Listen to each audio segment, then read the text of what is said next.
Bueno, ya estamos, ahora sí estamos con Bolívar Armijos, que por cierto es un honor tenerlo acá. ¿Cómo está, Bolívar? Gracias por aceptar nuestra invitación. ¿En qué tiempo se lo hay ahora, no? Tiempos de precandidaturas y demás.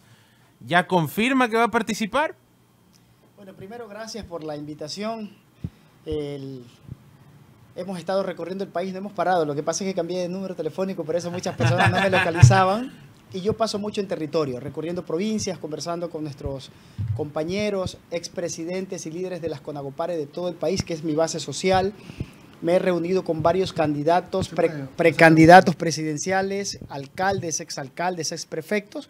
Estamos armando una gran coalición nacional. Entonces hemos estado en varios recorridos y más bien gracias a ustedes por la invitación. Me pasaron el link de una encuesta que ustedes habían hecho y me pareció sorprendente, interesante. Y eso es las muestras de cariño de lo que tenemos de la gente. Créanme que lo que pasó en el debate presidencial y los memes que se hicieron me dio una popularidad, una aceptación, y el cariño de la gente está reflejado en las encuestas. Entonces, gracias por ese trabajo tan importante que han hecho ustedes, y por eso el día de hoy estoy aquí para conversar y compartir todas las actividades que estamos realizando. Y respondiendo a tu pregunta, ayer en la noche hicimos el lanzamiento ya de mi candidatura, de mi precandidatura a la presidencia de la República. Lo hicimos en nuestras redes sociales, estuvieron varios medios de comunicación y obviamente he pedido al pueblo ecuatoriano, a los líderes sociales, a los precandidatos, unirnos en una gran alianza, en una tercera vía, una gran fuerza, una gran coalición nacional. Y hemos estado conversando con líderes importantes, alcaldes, exalcaldes, exprefectos, precandidatos presidenciales, y creo que estamos llegando a un acuerdo bastante interesante para hacer una tercera vía muy potente. Una tercera vía, como digamos, esta alianza buscaría que su rostro sea el que esté en la papeleta, o está dispuesto a ceder, digamos, a lo que se resuelva en esa coalición. Bueno, inicialmente la decisión es participar como candidato a la presidencia de la República. Tampoco me aferro a eso, porque tenemos que incluso deponer nuestras justas aspiraciones personales y del equipo. Si hay un mejor candidato dentro de la coalición, que nos sometamos a una encuesta por el bien del Ecuador y para ganar estas elecciones, yo no tengo ningún problema de que un compañero que esté con la aceptación del pueblo ecuatoriano lidere la candidatura presidencial y los otros iríamos a la asamblea. De igual manera también, si yo tengo los números y la popularidad y el respaldo del pueblo ecuatoriano, obviamente tendrán que hacer lo mismo, respaldar mi candidatura, y los otros irían a la Asamblea Nacional y formar este gran grupo de líderes y lideresas para las elecciones 2025. Okay. Esta semana tuvimos el anuncio de Pedro Granja, después el anuncio de Leonidas Issa. Eso después de que hace unas semanas anunciara Carlos Rabascal también su precandidatura. Eso parecería ubicar a la centroizquierda, si es que se le puede llamar así, como un rubro o una zona que está en división aquí en este país.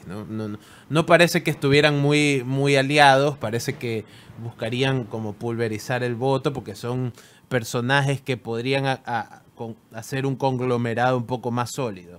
Si quiero preguntarte, Bolívar, ¿cómo la ves tú? ¿Qué es lo que necesitaría el progresismo realmente para hacerle un combate? Porque así como vamos, yo diría que hasta me atrevería a decir que Daniel Noboa tiene ganada la reelección. Mira, en política nada está dicho. Recuerden ustedes que el presidente Noboa tenía 5% en las encuestas y en una semana subió casi 18, 19 puntos, pasa a la segunda vuelta y es el presidente de la República del Ecuador. Él tiene la responsabilidad de hacer las cosas bien. Hasta ahora está dando pasos importantes a favor de todo el pueblo ecuatoriano, más que todo en el tema de seguridad. Y creo que tiene una aceptación bastante importante de un 70-75%. Pero en política nada está dicho. Hasta el último momento tenemos todavía un año para seguir construyendo, que el pueblo ecuatoriano conozca nuestras propuestas. Y como te decía, estoy dispuesto a sentarme, a reunirme con todos los otros actores, y ojalá que los otros tengan la misma predisposición de una gran unidad nacional. Y aquí no se trata solamente de izquierda y derecha. Yo creo que es el momento de que el pueblo ecuatoriano mire de diferentes ópticas, de que aquí necesitamos al pueblo ecuatoriano unido. Mire que los líderes que han estado al frente de los partidos políticos en los medios de comunicación se despedazan, banquero corrupto, ladrón, o el líder de la derecha peleándose con el de la izquierda durante todos los años y han puesto a pelear a toda la base social. Pero sin embargo ellos hacen sus acuerdos, ustedes saben perfectamente que han hecho acuerdos, derecha con izquierda, entre ellos. Entonces, ellos sí lo pueden hacer y ¿por qué no los demás? Entonces, yo creo que es el momento de dejar las retaliaciones, dejar la pugna de poder y unirnos como Ecuador. Hay muchos profesionales en todos los sectores, tanto en la derecha como en la izquierda, en el centro. Hay gente buena en los dos sectores. Entonces, yo creo que unir todas esas capacidades de todos los ecuatorianos que queremos mejoras para nuestro país, y yo creo que hacer una gran coalición nacional sin estar con estigmas ni tampoco ser radicales en que yo soy de izquierda, yo soy de derecha, sino que una gran unidad nacional. Doctor, ¿pero es una candidatura ya en firme o hay la posibilidad que si es que una gran plataforma decide que sea otro candidato pero en consenso, usted declinaría su candidatura? Yo creo que sí, la podría declinar, no, por eso no me aferro a decir, no, yo a rajatabla, en mi partido yo soy el candidato, pero en aras de hacer esta gran unidad nacional, podemos declinar una candidatura siempre y cuando el otro candidato tenga las mejores opciones y lo resolvamos de manera de consenso entre todos los compañeros. Hasta este momento, ¿cómo evalúa la gestión de Daniel Noboa? Hasta ahora, buena. Creo que ha hecho un trabajo esperado por el pueblo ecuatoriano. Creo que todos los candidatos que estábamos en las elecciones pasadas, si fuéramos sido presidente, obviamente íbamos a actuar en el tema, primero el tema de seguridad. Pero yo creo que yo lo hubiese hecho mejor. No solamente entrar a las provincias con el estado de sección, sino que llegar con mi gabinete a cada uno de los territorios, más que todo en las provincias más conflictivas, para que la gente no solamente sienta la presencia coercitiva y represiva de las Fuerzas Armadas, sino que sienta el Estado que está ahí con el pueblo, en cada provincia.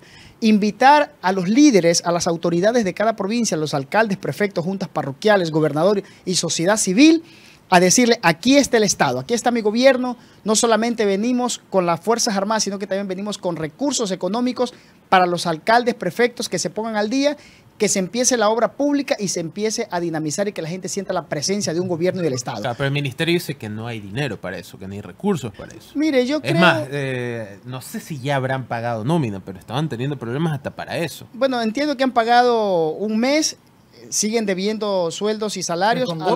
A los gobiernos seccionales no les han pagado todavía. Yo creo que fue un error haber pagado primero deuda externa cuando se podía haber renegociado eso con la situación de conflicto y de emergencia que tiene el país. Los bilaterales podían haber entendido y primero ponerse al día con el pueblo ecuatoriano. Entonces yo creo que hay que primero pensar en el Ecuador y poder renegociar la deuda externa. Ahora veo hoy en las noticias la nueva proforma presupuestaria que se ha mandado para el 2025, que son alrededor de 35.000 millones de dólares, y la inversión pública es más o menos 1.200 millones, que es muy baja. Yo creo que se debería apuntar a inversión pública, inversión social, para poder generar riqueza, generar trabajo y dinamizar la economía, porque el país, claro, necesita la seguridad, pero también necesita trabajo, necesita reactivarse, entregar ayudas, créditos a los comerciantes, a los agricultores, a los artesanos, a los pescadores y a todo el pueblo en general. Se necesita reactivar la economía, porque si no hay economía, obviamente está vamos complicado. a seguir. Ayer veía las imágenes que probablemente fueron una de las más importantes de todo lo que pasó en Chone, ¿no? Muy aparte Terrible lo que está pasando. La caminata fúnebre sobre el agua, era la de un señor que tenía un negocio y tuvo que comenzar a regalar sus cosas porque estaba todo inundado. Entonces, tenemos una crisis de inseguridad que daría la percepción que disminuyó, pero igual tenemos, por ejemplo, el secuestro a Vivian Rodríguez en Babahoyo, que todavía no se sabe por qué fue. Tenemos las horrorosas muertes de las niñas de Dana en Riobamba y de las otras niñas en la Sierra Ecuatoriana. Tenemos las inundaciones que nos están agarrando de arriba para abajo en algunas partes. Entonces, el país pareciera estancado en crisis, una tras otra. ¿Qué propuesta real puede hacer para paliar un poco esa crisis? Digamos, yo siento que estoy como que cada año navego en crisis peores y no hay una en la que logre sacar la cabeza. Del COVID para acá, espantoso al menos. Entonces, ¿cuál es la salida ahí, Bolívar? Mire, primero que cuando un presidente tiene experiencia y conoce la realidad del territorio, actúa de manera efectiva. En este momento, si yo fuera presidente, estuviera con todo mi gabinete en Manabí, con las Fuerzas Armadas, trabajando, o sea, incansablemente en territorio, ¿sí? Ustedes recordarán en el debate y en las propuestas que hicimos como precandidatos y como candidatos a la presidencia de la República, yo defendía de que no había que cerrar el pozo del Yasuní, de que se tenía que, del ITT, perdón, que se tenía que utilizar esos recursos justamente por el déficit presupuestario que existe en el país para poder hacer inversión pública. Para eso era en este momento esos recursos del ITT que aún siguen extrayendo, pero en la consulta popular muchos dijeron no apoyamos que se siga extrayendo el petróleo, sino que se cierre. Claro, era por está pidiendo una prórroga. Era por captar los votos. Pero eso es un engaño al pueblo ecuatoriano. Hay que ser responsable en eso. Mire, tenemos recursos naturales. Tenemos en el Ecuador una de las minas más grandes del mundo en oro. La segunda y tercera en cobre y plata del mundo. Tenemos petróleo. Tenemos recursos naturales. Entonces, con todo eso se puede hacer una buena planificación para sacar adelante el país. Mire, ahora tenemos un déficit fiscal casi de 8.000 millones de dólares. Y si ustedes se ponen a hacer un análisis del gobierno del presidente Lenín Moreno, Guillermo Lasso y ahora el presidente Noboa, se ha condonado deudas casi por 10.000 millones de dólares. Ese es el hueco fiscal que tenemos. Yo no subiría el IVA. Hubiese cobrado los impuestos a todas las empresas que quieren pagar sus intereses. Quieren pagar sus impuestos sin haberle regalado absolutamente condonación de deudas a los grandes grupos de poder. Hubiese recaudado esos recursos, no subía el IVA, no daba paquetazos y con esos recursos tranquilamente podía enfrentar ahora los embates que tenemos del fenómeno del Niño prácticamente que se está reflejando ahora, ¿no? Decían que no iba a llegar, pero lo que estamos viendo ahora, las inundaciones parece que está llegando retrasado. Doctor Armijo, replico una pregunta que le hacen aquí en el chat. ¿Por qué presentarse nuevamente en las elecciones si en las últimas quedó en último lugar? La única batalla que se pierde es la que no se da. Ha habido historias de grandes líderes que lo han intentado una y otra vez y han logrado ser presidente de la República. Yo no me voy a dar por vencido, estoy preparado para hacerlo. 20 años de mi vida me dediqué a trabajar por las comunidades rurales, lideré y fundé las juntas parroquiales del Ecuador. Soy experto en desarrollo, tengo experiencia en administración pública, conozco la realidad del Ecuador. Entonces, por eso insisto en ser candidato a la presidencia de la República, porque estoy preparado, conozco la realidad del territorio y sabemos cómo vamos a actuar al llegar a la presidencia de la República. Así que, queridos amigos, no hay que darse por vencido, atrévete a soñar siempre. La única batalla que no se gana es la que no se da, así que nosotros vamos a participar porque estamos preparados. 20 años de mi vida me he dedicado a trabajar por el pueblo ecuatoriano y lo queremos hacer por todo el país. Al igual que en la campaña anterior, que digamos, una de las cosas que sobresalieron fue que no utilizó los recursos del CNE, ¿no? ¿Va a seguir con la misma línea? Bueno, creo que lo hice de manera... Lo hice de buena intención de que esos recursos vayan a atender la inundación que había en Esmeralda, como ahora está en Chone, pero lamentablemente el Consejo Electoral no acepta eso, simplemente utiliza los recursos. Claro, es que los recursos no son dinero en efectivo. Exactamente, ¿no? Pero podían regresarse al Estado y que los inviertan en estos problemas, en estos embates de la naturaleza. En estos momentos, en las próximas elecciones, sí utilizaríamos los recursos del CNE para hacer una campaña mucho más fuerte y obviamente tener la posibilidad de ganar las elecciones. Okay. Bueno, tengo una duda sobre la construcción ideológica como candidato, Bolívar. Digamos, ¿de dónde viene o por qué creen lo que cree? ¿De dónde viene su ideología? ¿Cuál es su tendencia?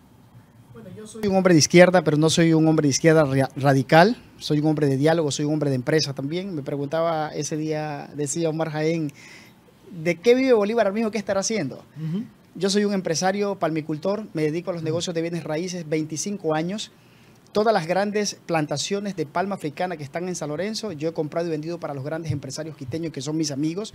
Les invité a invertir en San Lorenzo, en la parte agrícola, y con eso se generan miles de fuentes de trabajo en nuestro cantón. Y aprendí muchísimo de los empresarios y he empezado a trabajar. Las buenas y las malas de los empresarios. Sí, las cosas buenas que benefician, porque hay empresarios muy buenos, responsables que invierten en el Ecuador. Entonces, me he dedicado a eso, pero yo nací en una comunidad rural de Calderón, 800 habitantes. Yo vengo de un pueblo afroecuatoriano. Sí, mi madre es afroecuatoriano. Recuerdo sus videos en TikTok que me parecía una locura cómo regresaba a su barrio, la casa en la que se crió. Exactamente. Entonces, yo nací ahí viendo luchar a los líderes, a los ancestros, a los líderes. Y los líderes de las comunidades rurales eran las personas mayores que salían caminando por las montañas a San Lorenzo para que el alcalde les atienda, para pedir láminas de zinc para una escuelita que estaba deteriorada. Esas eran las obras que pedía la gente de las comunidades.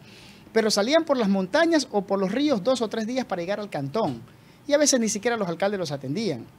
Entonces, desde niño vi todas esas acciones y cuando voy al colegio, que salíamos caminando de las montañas hasta San Lorenzo, nos uníamos 8 o 10 niños de las comunidades rurales y a veces nos sacaban de clases porque no teníamos nosotros ni siquiera para pagar las pensiones. Claro. Era muy difícil. Entonces ahí empezó como que a despertar mi lucha por los más débiles, por la gente más desposeída, y yo no sabía que era un líder. Entonces lo venía haciendo de manera natural. Cuando ya salgo del colegio, entro a la universidad, decido lanzarme a la Junta Parroquial de Calderón. Yo pensé que no iba a ganar porque solamente ganaban los mayores. Claro, obvio. Y la gente de mi pueblo votó por mí. Yo me quedé sorprendido. Gano la presidencia de la Junta Parroquial, empiezo a recorrer el Cantón San Lorenzo para unir a las comunidades y me nombran presidente de la Asociación de Juntas Parroquiales de San Lorenzo. Le pusimos el nombre de Ajuspar S.A., San Lorenzo. Me pareció interesante. Luego empecé a recorrer las provincias de Esmeraldas y fundamos la Asociación de Juntas Parroquiales de Esmeraldas. Llega la embajadora de Estados Unidos, me invita a una reunión que quería invertir proyectos en la frontera norte por el Plan Colombia. ¿En qué año fue esto? Eso fue en el año 2001. 2001-2002. Y yo ejecuté todos los proyectos del Plan Colombia en San Lorenzo: agua potable, alcantarillado, carreteras, proyectos productivos, escuelas, colegios, puentes, con los recursos que me dio USAID, la Agencia Internacional para el Desarrollo, OIM y UDENOR. Entonces yo empecé a ejecutar obras y proyectos en la frontera norte: Carchi, Sucumbíos, Imbabura y Esmeraldas. Entonces empieza mi popularidad, me convierto en presidente de la Junta. ¿Qué edad tenía ahí, Bolívar? 24, 25 años. Me convierto en presidente de la Asociación de Juntas Parroquiales de Esmeraldas y fui reelecto durante toda la vida, o sea, 4 elecciones consecutivas. Seguimos recorriendo, fundamos la Asociación de Juntas Parroquiales del Ecuador, CONAJUPARE, donde estuve durante casi 19 años como miembro del directorio ejecutivo, como su presidente y líder de las juntas parroquiales. Ahí conocí a Rafael Correa en el 2006, cuando quería ser presidente, nadie lo conocía, 3%, 4%, nos pide el apoyo, le brindamos el apoyo para que sea presidente. Y luego, después del apoyo que le brindamos nosotros como CONAGOPARE, como juntas parroquiales, me invita a ser parte del gabinete itinerante. Yo estuve 3 años en el gabinete como representante de las juntas parroquiales, donde tuve la posibilidad de aprender muchas cosas, ver los aciertos, los desaciertos del presidente, de su gabinete, y fui aprendiendo sobre la estructura del Estado. Soy una persona con una trayectoria bastante grande, soy experto en administración pública, conozco lo que hay que hacer, y mi lucha viene desde la izquierda, pero no una lucha radical, una izquierda radical, porque también me gusta la empresa, me gusta vivir bien, claro, y desarrollar el país. Entonces, después de esta revisión de su vida en lo público, quería saber cómo llegó al mundo empresarial, ¿no? Ese es otro viaje. Llegaron a San Lorenzo cuando se inaugura la carretera Ibarra-San Lorenzo, unas personas a ver qué se podía hacer. Entonces me hago amigo de 2 personas de Ibarra y les digo: oiga, ¿no quieren comprar tierras aquí en San Lorenzo para...? Me dice: ¿pero qué se puede sembrar? Bueno, aquí se puede sembrar palma, guanábana, madera, todo. Entonces les pareció interesante y la tierra era barata. Así que después de varias reuniones en Ibarra, ellos deciden comprar 1000 hectáreas en San Lorenzo. Y me dicen: Bolívar, pero nosotros no queremos comprar directamente porque nos da un poco de miedo, tenían un poco de incertidumbre. Tú compras la tierra y nosotros te compramos a ti. Yo le digo: pero yo no tengo el dinero, no te preocupes, nosotros te damos la plata. Así empieza mi vida en el negocio de bienes raíces. Compramos las primeras 1000 hectáreas, me gané mi platita, y estos empresarios le comunican y le informan a sus otros amigos empresarios que en San Lorenzo había tierra barata. Y todos empezaban a llamar al señor Bolívar Armijos. Pero cuando llegaban a San Lorenzo era un muchacho flaco de 22, 23 años. Me decían: queremos hablar con su papá. Yo le decía: no, yo soy el único Bolívar Armijos. Y así empieza mi vida. Y más o menos compramos 150.000 hectáreas, ¿no? O sea, fue una cosa bastante impresionante. Y gracias a esos negocios me hice amigo de muchos empresarios. Mi vida profesional ha pasado más en Quito, San Lorenzo, en estos negocios de bienes raíces. Y me fui sembrando mis plantaciones de palma, de guanábana, de plantaciones de madera, y de eso he vivido durante toda mi vida. ¿Y cuál es el estado de San Lorenzo actualmente? Bueno, San Lorenzo, la violencia nos ha golpeado a todos, pero recuerden ustedes que cuando secuestraron a los periodistas, estigmatizaron a mi pueblo de San Lorenzo. San Lorenzo era como que todo el mundo era narcotraficante y todo el mundo era asesino, y eso es mentira. El 95% de la gente de San Lorenzo es gente honesta, gente trabajadora, campesinos, agricultores, pescadores que trabajan en la palma africana. Obviamente hay grupitos de personas que se dedican a negocios ilícitos, pero eso no es San Lorenzo. San Lorenzo, el 95% es de gente trabajadora, de gente noble. Entonces estigmatizaron a San Lorenzo. Y mire lo que ha pasado ahora. Tenemos en el país, pensaron que la violencia solamente se iba a quedar en San Lorenzo, en Esmeraldas. No, eso es un síntoma, ¿no? Entonces tenemos un problema a nivel general, pero San Lorenzo, a pesar de todos los conflictos que han habido, ahora ha bajado bastante el tema de inseguridad, la gente se sigue reactivando, sigue trabajando y esperemos pues que las cosas mejoren, no solo para San Lorenzo, sino para todo el país. Doctor, para ir cerrando este diálogo, en estos momentos usted está haciendo una gira de medios para anunciar su precandidatura.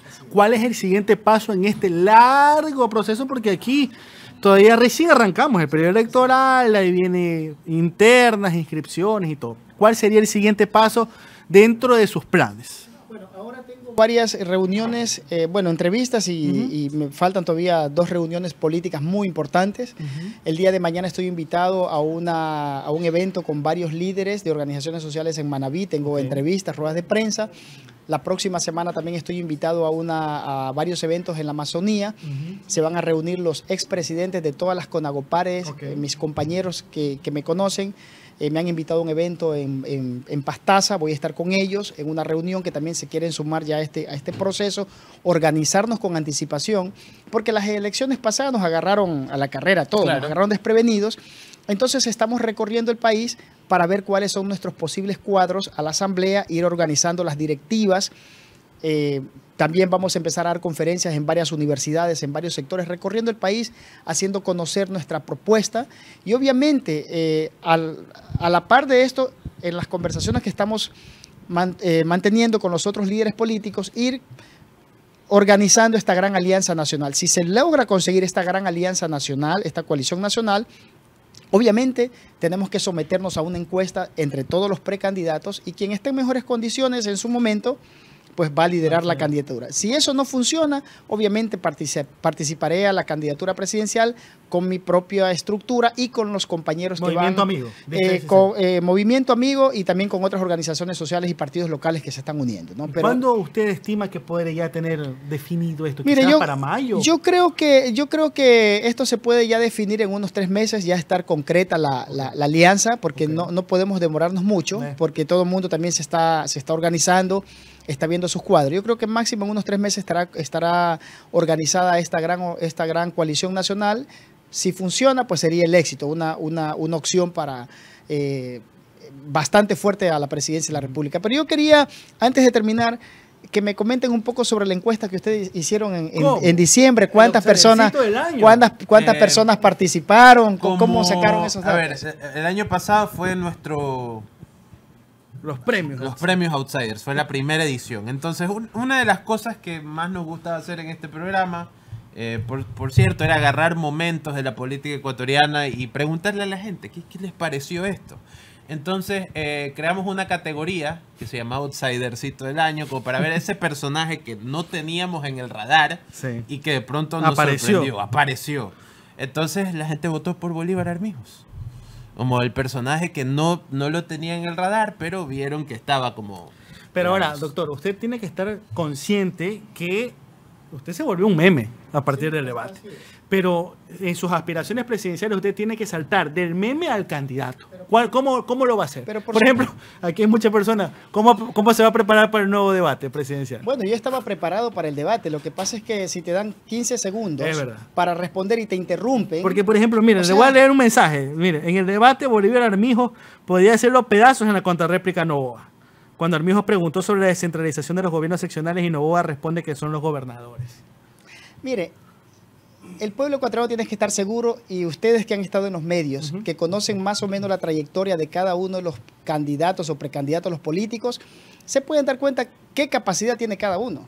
O sea, yo no soy un improvisado, soy un hombre preparado, me he preparado a nivel nacional e internacional, y era lustrabotas, era carbonero.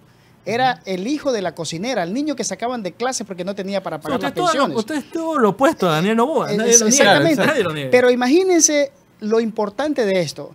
Ser el hijo del más millonario del Ecuador, tener toda la prensa a su lado, todos los poderosos a su lado, ganar la presidencia de la República es fácil. Lo increíble es que un niño que fue lustrabotas, que nació en San Lorenzo, en una comunidad rural, se convierta por lo menos ya en candidato presidencial. Ese es un paso enorme, ¿no? Sí, sí. ¿Sí? Y no cualquier cosa. Vengo con un trabajo desplegado durante 20 años ejecutando obras y proyectos en todo el Ecuador. Con las juntas parroquiales ejecutábamos bajo mi liderazgo alrededor de 2.000 a 3.000 obras por año. 823 parroquias, cada junta parroquial ejecutaba entre 2 a 3 obras por año y que nunca las publicitamos. Estuve 3 años en el gabinete itinerante con el presidente Correa y aprendí la estructura, manejar cómo se maneja la estructura del Estado, un gabinete. Conozco de eso, no soy improvisado. Lideré Conagopare Nacional, que es una institución bastante grande, mucho más grande que un ministerio, ¿no? Con 823 oficinas en las 823 provincias, en las 823 parroquias, oficinas en las 24 provincias y ejecutando obras y proyectos a nivel nacional. Entonces, no es Bolívar Armijo una persona improvisada. Conozco y sé lo que hay que hacer. Si el debate hubiese tenido otro formato, créanme que la historia fuera sido totalmente diferente. ¿Se jugaron los nervios? No, no tenía nervios. Yo no sufro de nervios. Lo que pasa es que yo estaba, en 15 segundos tenía que hacerle la repregunta a Jan Topi y en cuestiones de segundos me interrumpe y me da 4 segundos y me termina. Entonces, ahí sí me descontrolaron. La verdad, me descontrolaron la primera parte y ya... cuando cogimos el hilo, ya después de varios minutos, empezamos ya a fluir mucho más. Entonces, pero las cosas de Dios son perfectas, las cosas pasan por algo. Seguramente yo hubiese hecho un buen debate. Habían dicho, Bolívar Armijo salió bien, pero hasta ahí llegó. Claro. Pero gracias a esos memes que hicieron los jóvenes del Ecuador y que les agradezco muchísimo, y les agradezco a ustedes, queridos jóvenes, por esas muestras de cariño que me dan en todos los lugares donde voy, para cada una de las personas que me han dado su respaldo, su admiración. Así que muchas gracias por eso. Y gracias a esos memes, 45 millones de personas entraron a ver quién es Bolívar Armijo, a ver mis videos desde Conagopare, entrar a YouTube y me hizo una figura querida, como ustedes lo dijeron cuando hicieron la encuesta. Gracias a Dios tengo aceptación. Eso no significa que son votos contundentes, ¿no? Estoy clarísimo en eso, pero que no genere rechazo, eso para mí ya es bastante. Que genere empatía con las personas, eso ya es bastante. Y eso me permite, donde quiera que voy, llenar coliseos, llenar escenarios y empezar a hablar sobre las propuestas y que la gente empiece a conocer más a profundidad a Bolívar Armijo, al profesional, al candidato y qué es lo que quiere por el pueblo ecuatoriano. Listo, doctor. Bueno, y ustedes deberían, ahora que tienen este programa tan importante y que ya hay precandidatos, ustedes deberían ser los pioneros en iniciar una encuesta por lo menos de una semana, de los perfiles, de los nuevos perfiles presidenciales para ver cómo nos va a todos, ¿no? Sí, pero hay que esperar, porque todavía creo que hay unos cuantos que están agazapados esperando, viendo los números, sobre todo de Noboa. Así es. Porque, por ejemplo, yo le he dicho aquí, Cucalón, yo creo que está a la espera de ver cómo evoluciona la gestión de Noboa. Habrá que ver qué mismo decide la RC. Yo, por más que Pachacutic lo esté nombrando a Leonidas Issa, no lo veo a Issa candidato en 2025. No lo veo. A Pedro Granja sí lo veo yendo por el Partido Socialista. Pero ya le digo, yo creo que todavía hay un panorama incierto, que por eso yo le decía, más o menos, llegará un momento clave, mayo, junio, yo creo que ya las cosas se van a aclarar mucho más para esa época. Y ahí yo creo que se puede tranquilamente, cuando esté un poco mejor claro el panorama, podemos hacer las encuestas. Yo creo que para que podamos lograr una gran unidad tenemos que salir de lo radical a tener un poco más de diálogo. Porque si nos vamos a los extremos, tanto la derecha como la izquierda, no se va a lograr el bien común. Y mi postura es de que depongamos un poco esas actitudes radicales que existen en los dos lados y empecemos a pensar en función del pueblo ecuatoriano. Ese es mi mensaje y yo estoy abierto para sentarme a conversar, a dialogar y que construyamos el país. Tenemos un país inmensamente rico, con oro, con cobre, con petróleo, con plata, con agricultura, con pesca, gente trabajadora, gente pujante, pero simplemente mal administrado y que las decisiones políticas nos han dividido al pueblo ecuatoriano y por eso tenemos el país que tenemos ahora, un país lleno de violencia, un país con falta de oportunidad, con falta de trabajo, sin un rumbo y sin un norte claro. Entonces, si todas esas capacidades de cada uno de los líderes políticos las ponemos en una unidad al servicio del pueblo ecuatoriano, yo creo que el Ecuador tiene un futuro promisorio. Perfecto. El doctor Bolívar Armijo, precandidato presidencial.